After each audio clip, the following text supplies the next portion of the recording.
안녕하세요. 김상주입니다. 세상을 절대 못 바꾸는 15분 시즌2. 이번에도 낀 강의죠. 5-1 아껴주고 보살피고 챙겨줘도 항상 배신하는 우리의 몸이라는 거에 대해서 말씀드리겠습니다. 7, 8년 전인가요? 아내가 갑자기 쌍꺼풀 수술한대요. 말로는 눈꺼풀이 좀 늘어져가지고, 그렇다 그러는데 결혼한 지 한 13년 됐으니까, 이제 교환, 환불, 반품 이런 거 다 안 되지 않습니까? 수술하다 잘못되더라도 그렇게 둘 다 그렇게 그러려니 하고 생각할 수 있는 나이니까. 그래서 제가 그렇게 하라고. 물론 이제 돈은 좀 아까웠죠. 그래서 어찌됐든 수술을 했는데 수술하고 나니까는 눈이 짝짝이가 된 거예요. 그래서 매일매일 아내가 걱정을 하더라고요. 그런데 그럴 수밖에 없었죠. 제가 수술비가 얼마 드냐 그랬더니 30만 원이라고 그래서 제가 승낙을 했던 거거든요. 왜냐하면 이제 아는 산부인과 선생님이 이제 분만이 없어지고 병원 경영이 어려워지니까 분만 다 접고 드디어 이제 성형외과랑 피부과를 하게 됐습니다. 그래서 이제 마루타가 필요했던 거죠. 그래서 아름아름으로 우리 아내를 갖다가 마루타 삼아서 쌍꺼풀 수술을 했던 겁니다. 그런데 처음이니까 당연히 잘 안 되죠. 그래서 저는 짝짝이라 하더라도 어떻게 하겠습니까? 그냥 살면 되는 거죠. 근데 다행히도 한 달 후에 눈이 양쪽으로 다 똑같이 돌아왔어요. 그래서 아내가 참 안도의 한숨을 쉬었던 기억이 있습니다. 그리고 이제 저만 해도 의사들은 통계적으로 말입니다. 49살에 가장 많이 돈을 번다 그래요. 피크를 그리다가 49살 이후부터는 점점 수입이 줄어든다 그러는데 이유는 뭐냐면 요즘은 나이 든 의사를 싫어합니다. 예전에 이제 나이 든 의사 그러면은 경험도 많고 굉장히 진료를 잘 볼 거라 생각하는데 요즘 사람들은 젊은 의사를 선호해요. 저는 그래서 이건 내가 생존해야 되겠다 하는 생각으로 보톡스를 좀 맞았습니다. 여러 번 맞았어요. 맞았는데 솔직히 말씀드리면 저도 좀 젊어 보이고 싶었어요. 맞다 보니까 이제 지금 보톡스 맞은 지가 좀 돼서 다 풀리긴 했는데 또 맞아야 되는데 이게 좀 같은 층에 피부과 의원이 있는데, 이게 가려니까 조금 요새 좀 부하가 치미는 거예요. 뭐냐면, 제가 보톡스 원가를 알고 있는데, 동업자 정신이라는 게 있지 않습니까? 그러면은 원가로 좀 놔주면 얼마나 좋습니까? 그거를 일반인이랑 똑같이 이렇게 받으면은 제가 좀 섭섭하죠. 제가 이 공짜로 상담해 준 게 또 얼마나 많고, 또 친척들이 또 이리저리 아프다 그러면 제가 공짜로 치료를 또 해주고, 그 다음에 또 인생의 선배로서, 개업의 선배로서 많은 도움을 주었건만 그렇게 돈을 꼬박꼬박 받아가니까, 좀 섭섭해가지고, 저는 그냥 이제 보톡스 안 맞고 살려고요. 지금 마음은 그렇습니다. 조지 클루니도 그렇고, 리차드 기어도 그렇고, 멋있게 늙어가지 않습니까? 그 모습 보니까 그래, 그냥 이대로 살자. 이런 생각이 들더라고요. 우리 어머님도 참 이 몸에 대한 관심이 되게 많습니다. 올해 86이신데, 요즘도 마사지 열심히 하고 계시거든요. 그래서 우리 어머니는 어딜 가더라도 70 초반 정도로 뿐이 안 보입니다. 굉장히 정정하시죠? 또 총기도 있으시고, 그러신 분이기 때문에 사람들이 그 나이를 믿지 않고 정말 86 맞냐는 소리가 그렇게 듣기 좋으신 거예요. 그래서 우리 어머님은 열심히 또 관리를 하고 계십니다. 근데 이제 우리 어머니가 이제 우울증이 있어가지고 우리 병원에서 자기장 치료, TMS라는 걸 좀 받고 계속 받으셨어요. 받으셔서 이제 나가시는 길에 옆에 있는 피부과 의사를 만난 거예요. 그 어머니 우울하다 그러시더니 갑자기 안색이 변하더니 정말 그 피부과 의사가 무슨 아들이나 된 것처럼 진짜 헤어진 아들을 10년 만에 만난 것처럼 반갑게 얘기를 하면서 이 얼굴을 가리키면서 이 점을 빼야 된다고 막 그렇게 얘기를 하시고 돌아서서 막 그러시다가 계단을 헛디뎌서 넘어지시는 바람에 얼마 전에 그 갈비뼈 골절이 있었어요. 그래서 제가 그냥 화가 나더라고요. 아니 그냥 왜냐면 어머니가 이제 몇 달 전서부터 응급실에 왔다 갔다 하시고 또 다른 질환이 있으셔서 병원에도 입원하시고 회복한 지 얼마 안 되시거든요. 그런데 또 다치시니까 그리고 게다가 그냥 인사만 하고 지나가면 되지 그걸 왜 자꾸 물어보냐고요. 그래서 아니 어머니 그 지금 나이 다시 시집 갈 것도 아닌데 뭐하러 그거를 물어보셨냐 그랬더니 우리 어머니가 그러시더라고요.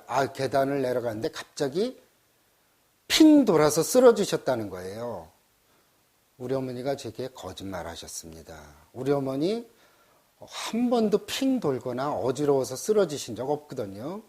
그러니까 이제 그렇게 얘기하다가 딴 데 정신 팔려가지고 넘어지신 거 그것도 아들이 뭐라고 할까 봐서 이게 거짓말 하시는 거죠. 제 생각에는 우리 어머니 분명히 한두 달 이내에 저 몰래 요 피부과 와서 점 빼실 겁니다. 우리 어머니는 뭐 그러고도 남으신 분이죠. 이렇게 연세가 많으신 분들도 이 몸에 대한 관심이 되게 많은 시대죠. 그런데 여러분 몸이 짐이라는 거를 우리는 모르고 삽니다. 정말 몸이 짐이에요.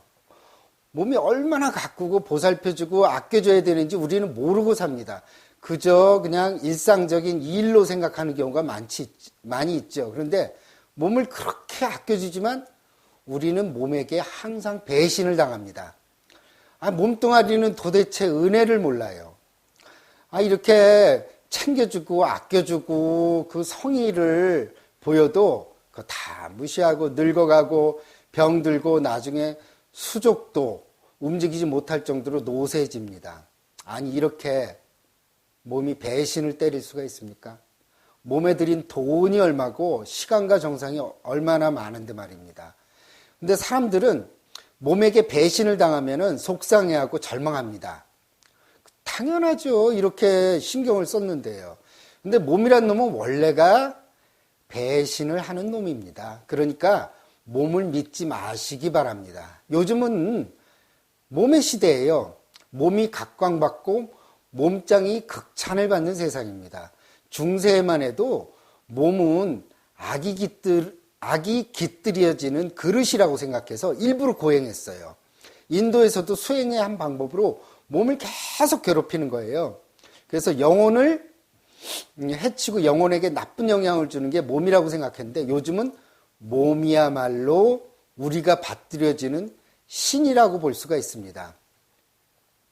근데 이제 요즘 동안 열풍도 불고 몸짱 열풍도 불고 그러니까는 동안을 유지하는 것도 또 몸짱 유지하는 거 얼마나 힘이 듭니까? 매일매일 마사지 해주고 선크림 발라주고 또 몸짱인 분들은 하루 10끼 먹는다 그래요. 조금씩 나눠서.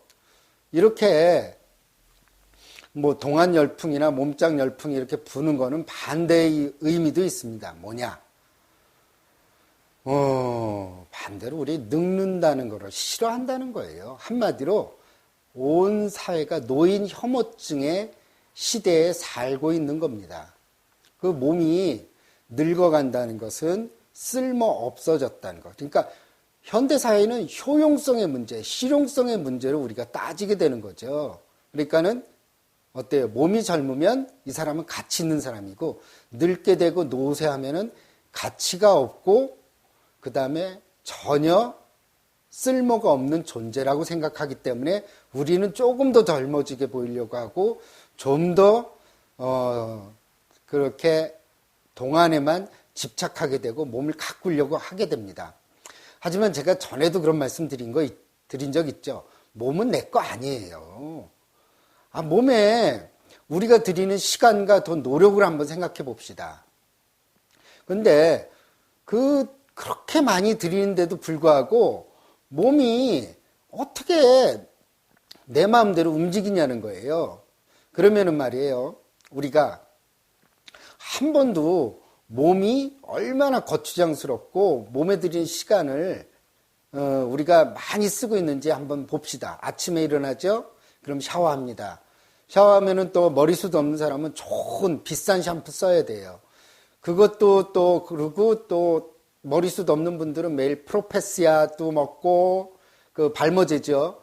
미녹시딜도 발라주고 그리고 그래도 또 뒷머리 그래도 안 되는 분은 뒷머리 남아있는 분들은 한 7, 800만 원 들여서 모발 이식하게 되죠. 그래도 또 안 되는 분들은 1, 200만 원짜리 하는 고급 가발도 맞춰줘야 됩니다.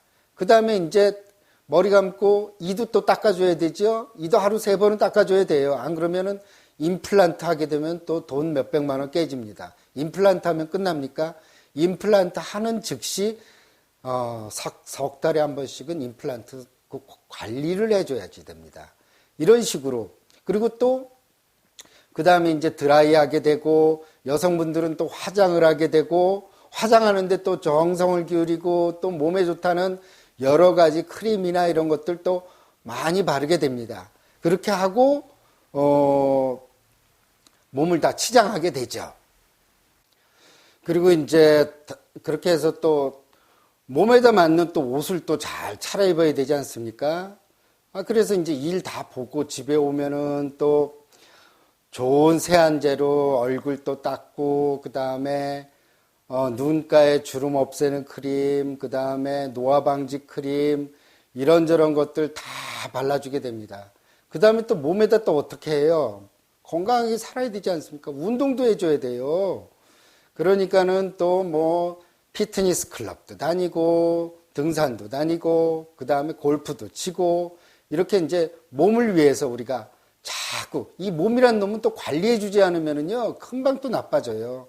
그 다음에 어때요? 요즘은 또 조금만 방심하면 살이 찌니까는 또 살찌지 않도록 먹고 싶은 거 참아야 되고 하여튼 이렇게 해서 우리는 몸에 대해서 정말 아침에 일어나서부터 자기 전까지 몸에 대한 신경을 엄청 많이 쓴다는 걸 사람들은 잘 모르고 있어요. 그런데 그럼에도 불구하고 몸은 자기 갈대로 가는 놈이에요. 물론 제가 음식 섭취 잘하고 나쁜 음식 안 먹고 운동 열심히 하고 담배 안 피우고 술 안 마시고 이러면은 당연히 우리가 몸을 어느 정도 컨트롤을 할 수 있죠. 하지만 아무리 이렇게 신경 써줘도 우리 몸은 그냥 지 갈대로 가거든요. 하루하루 늙어가고 점점 다리에 힘이 빠지고 뭐 관절염도 찾아오고 여기저기 삐끗거리고 점점 걸어갈 힘도 없어지게 되고 아무리 노화방지 크림 바르고 성형수술로 이마에 있는 살을 갖다가 턱까지 끌어내려도 결국은 주름지는 거는 마찬가지입니다. 그리고 더 억울한 경우도 있죠. 이렇게 관리를 잘해줘도 나쁜 것도 안 먹고 뭐 몸에 좋은 거 다 먹고 건강을 유지해도 그래도 병이 찾아오는 거예요. 그러면 얼마나 실망하겠어요. 담배 안 피는 여성분들도 폐암이 오는 분들도 많이 있고 또 젊은 여성들한테 유방암도 오는 경우도 되게 많이 있죠. 젊은 또 나이에 뇌경색이나 뇌출혈 같은 거 오는 경우도 있습니다. 이 몸이라는 게 가만히 생각해 보세요. 내가 내 몸 하나 제대로 조절하는 능력 없어요. 맥박수 하나 우리가 조절할 수 있어요? 내가 1분에 한 70번만 뛰게 하자. 못 하잖아요. 응? 호흡은 조금 조절할 수 있지만 그것도 잠깐이지. 잠깐 방심하면 어떻게 호흡수를 조절합니까? 그냥 몸이란 놈은 원래가 지 멋대로 지 성질대로 사는 놈이에요. 그런데 우리는 내가 그걸 관리하고 있다고 착각하고 있죠. 그 자식들이 말이에요. 어느 날 갑자기 이제 그 어릴 때는 내 말 잘 듣다가 나이 들면서 자기 주장하기 시작하고 그 다음에 뭐 마음에도 안 드는 뭐 사위감이나 며느리감 데려오는 경우도 있거든요. 그런 거 보면은 열받죠. 하지만 어때요? 자식 이기는 부모 없거든요. 저것들 분명 이혼할 텐데 저것들 맨날 싸울 텐데 알면서도 할 수 없이 허락해 주거든요. 결국 그렇게 되죠. 응? 그런 것처럼 우리도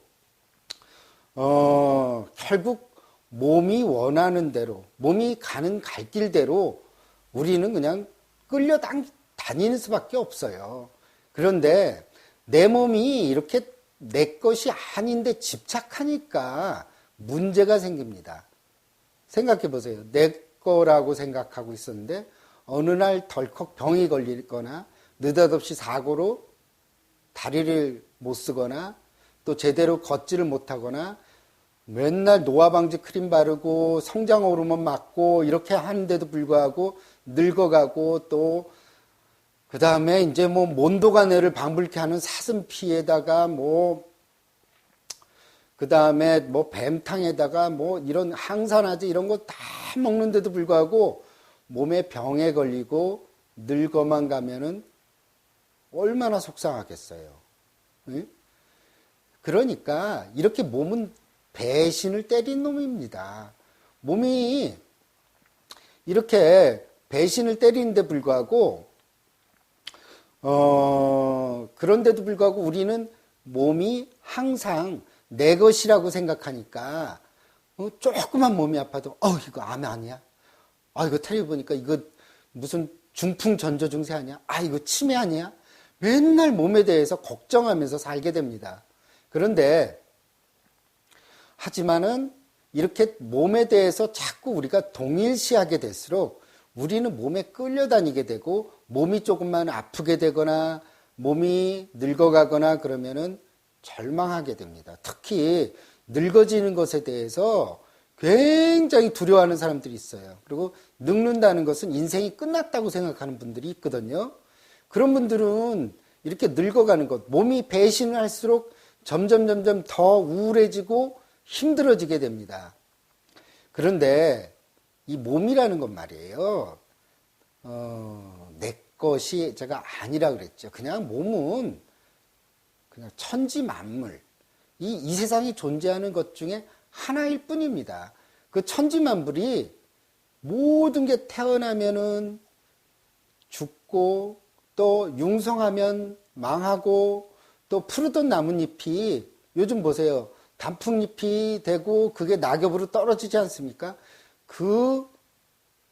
그것의 이제 법칙을 이 몸도 따른다는 것을 사람들이 자꾸 잊어버리게 됩니다. 내 몸만은 늙지 않을 것 같고, 내 몸만은 항상 건강할 것 같고, 내 몸만은 내 뜻대로 움직일 것 같은 착각 속에 우리는 살고 있습니다.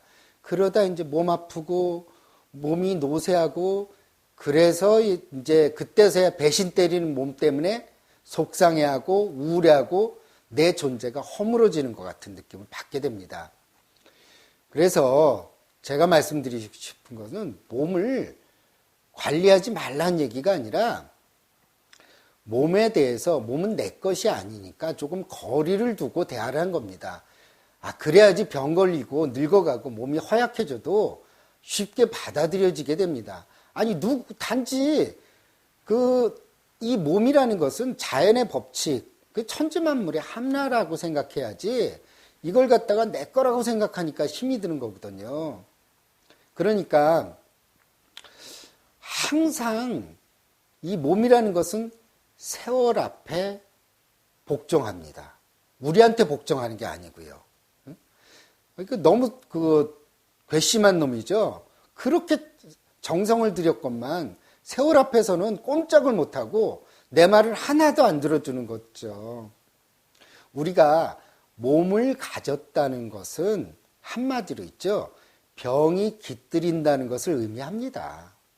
그리고 몸을 가졌다는 것은 늙어간다는 것을 전제로 한다는 것을 우리가 잊어서는 안 돼요. 그거 보세요. 우리가 몸이 있으니까는 병들고 늙죠. 전설의 고향 보셨어요? 전설의 고향 보면은 귀신이 있는지 없는지는 모르겠어요. 하지만 귀신들은 몸이 없으니까 어때요? 처녀 귀신이 암으로 죽었다는 얘기 들어본 적 있어요? 총각 귀신이 뇌출혈로 사망했다는 얘기 없죠? 몽달 귀신이 사람 쫓아다니면서 괴롭히다가 스트레스 받아서 우울증 걸렸다는 얘기 들어본 적 있어요? 몸이 없으니까 병이 없는 거예요. 그리고 처녀 귀신은 맨날 처녀 귀신이에요. 전설의 고향 맨날 나와도 처녀 귀신은 100년이 지나면 노파 귀신 이런 거 아닙니다. 몸이 없으니까 늙지 않는 거예요. 응? 그러니까는 우리가 살아있는 존재니까는 우리가 병도 들고 그 다음에 나이도 먹는 겁니다. 세월에도 노화도 생기는 거죠. 우리가 귀신 아니잖아요. 그래서 평소에 내 몸은 내 것이 아니다. 이렇게 좀 거리를 두게 되면 아프게 되더라도 우리가 덜 아픕니다. 예를 들어서 내 몸이 내 것이라고 생각하면 암에 걸리게 되면은요 굉장히 배신감에 치를 떨어요. 아니 어떻게 나한테 암이 걸릴 수가 있지? 그리고 이게 내 거라고 생각하니까 내게 이렇게 지가 함부로 이렇게 암에 걸려도 되는 거야? 이렇게 하면서 몸에 대해서 절망하고 실망하게 되거든요. 그러니까 어때요? 투병 과정 중에서 스트레스를 더 받아서 스트레스 받으면 스트레스 호르몬이 분비되거든요. 그럼 면역 기능이 더 떨어져서 병이 더 악화됩니다. 하지만 몸이 내 것이 아니라고 생각하는 분들은 좀 더 빨리 받아들여요. 물론 병을 빨리 받아들이는 거 쉽지 않아요. 저를 비롯해서 누구나 다 병 안 걸리길 바라죠. 좀 더 빨리 받아들이니까 어때요? 스트레스를 적게 받으니까 도리어 병도 다른 사람에 비해서 쉽게 나을 수 있고 또 병이 낫지 않는다 하더라도 평화롭게 투병 생활을 가질 수 있다는 겁니다. 그냥 이 몸이라는 게 내 몸이 아니고 자연의 일부고 자연의 이법에 따른다 이렇게 생각하게 되면은 그리고 또 병에 걸린 시간도 이것도 내 인생이라고 생각해야 돼요. 어떤 분들은 병에 걸린 시간은 내 인생 아니야. 이거는 인생의 일부가 아니고 투쟁하고 투병하고 막 거기에 매달리느라고 정신이 없는 시기라고 생각하면요. 우리 인생 병 안 걸린 시간 한번 따져보세요. 얼마나 될지. 한 10년에서 20년 될까요? 70, 80 인생에서요. 거의 대부분 감기라도 앓고 지냅니다. 그러니까 질병의 과정도 우리가 인생의 일부라고 생각해 줘야 돼요. 그건 왜냐? 병은 몸에 깃들기 마련이니까요. 그냥 그거는 같이 동반해 가면서 사는 겁니다. 그리고 병이 어때요? 우리가 바쁘게 살고 우리가 잊혀졌던 것, 인생에 있어서 소중했던 것도 일깨워 주기도 하거든요. 그러니까 질병 과정 자체가 고통스럽긴 하지만 또 선물도 주게 됩니다. 하지만 병 걸린 시간은 내 인생이 아니야. 이렇게 생각하게 되면요. 인생 1, 20년도 안 돼요. 그리고 병이라는 거 가만히 생각해 보세요. 한 사람 건너 하나 다 병이 있습니다. 예? 고혈압, 당뇨, 고지혈증, 거기다 관절염, 위장장애, 이런 거 병 없는 사람 없어요. 그러니까 나만 병 걸렸다고 너무 속상해 하실 필요 없습니다. 그러니까요, 이런 병의 과정도 우리가 어때요? 인생의 한 부분이고 또 그것을 받아들이는 것이 필요한 겁니다. 여기서요, 제가 내 몸에다가 내가 쓰는 돈을 조금 지나치게 쓴다면 조금 좀 아끼고 또 내 몸에다 쓰는 시간 좀 더 그 시간을 저는 남 도와주고 남을 위해서 좀 쓰면 좋을 것 같아요. 왜 그러냐? 내 몸이 이게 배신 때리는 놈이거든요. 이 놈은 아무리 신경 써줘도 늙어가고 결국은 죽게 됩니다. 이 놈이 배신 때리기 전에 이 놈을 부려먹자는 거예요. 응? 이거를 갖다가 내 몸에다 드리는 돈 좀 다른 사람들 위해서 쓰고 또 내 몸 결국은 병들고 노쇠해지기 전에 이놈 배신 때리기 전에 내가 몸성할 때 남 위해서 조금 움직이고 남 위해서 좀 봉사하고 이러면 좋잖아요. 그럼 좀 통쾌하지 않을까요? 저는 통쾌할 것 같은데 왜냐하면은 이 배신 때리는 놈이 배신 때리기 직전에 얼른 이놈들을 많이 이용하고 거기에다 쓸 돈이랑 시간들을 갖다가 다른 사람들을 위해 쓰거나 그런 것들은 어때요? 내 몸은 결국은 내 몸에 들인 돈이나 내 몸에 들인 시간이나 이런 부분들은 나중에 하나도 남는 거 없어요. 남는 건 없는데 내가 그것을 아껴서 드린 남에게 쓰는 시간이나 남에게 쓰는 돈이나 이런 부분들, 내가 몸으로 움직여서 남을 위해서 봉사나 헌신했던 부분들은 그건 남아요. 내 몸은 다 사라지고 없어지는데 이런 것들은 남잖아요. 그러니까 얼마나 좋아요. 그러니까 저는 이 배신 때리는 놈 너무 믿지 마시고, 이놈이 배신 때리기 전에 몸이 성할 때, 몸이 움직일 때, 또 몸이 허약해져서 아무것도 하기 전에 얼른 이놈을 갖다가 부려먹자고요. 그래서 그 시간들을 갖다가 어때요? 응? 좋은 데 쓰고, 또 거기에 들인 돈을 또 다른 사람들 위해서 좀 쓰고, 그러면은 이놈이 좀 화를 낼 거예요. 화를 내긴 하지만 어때요? 이놈한테 드려봤자 결국 배신 때리는데, 그게 영원히 남는 것들, 그 다음 영원히 존재하는 것들, 그리고 내가 정말 즐거워지는 그런 행복한 일에 쓰는 거죠. 그래서 여러분,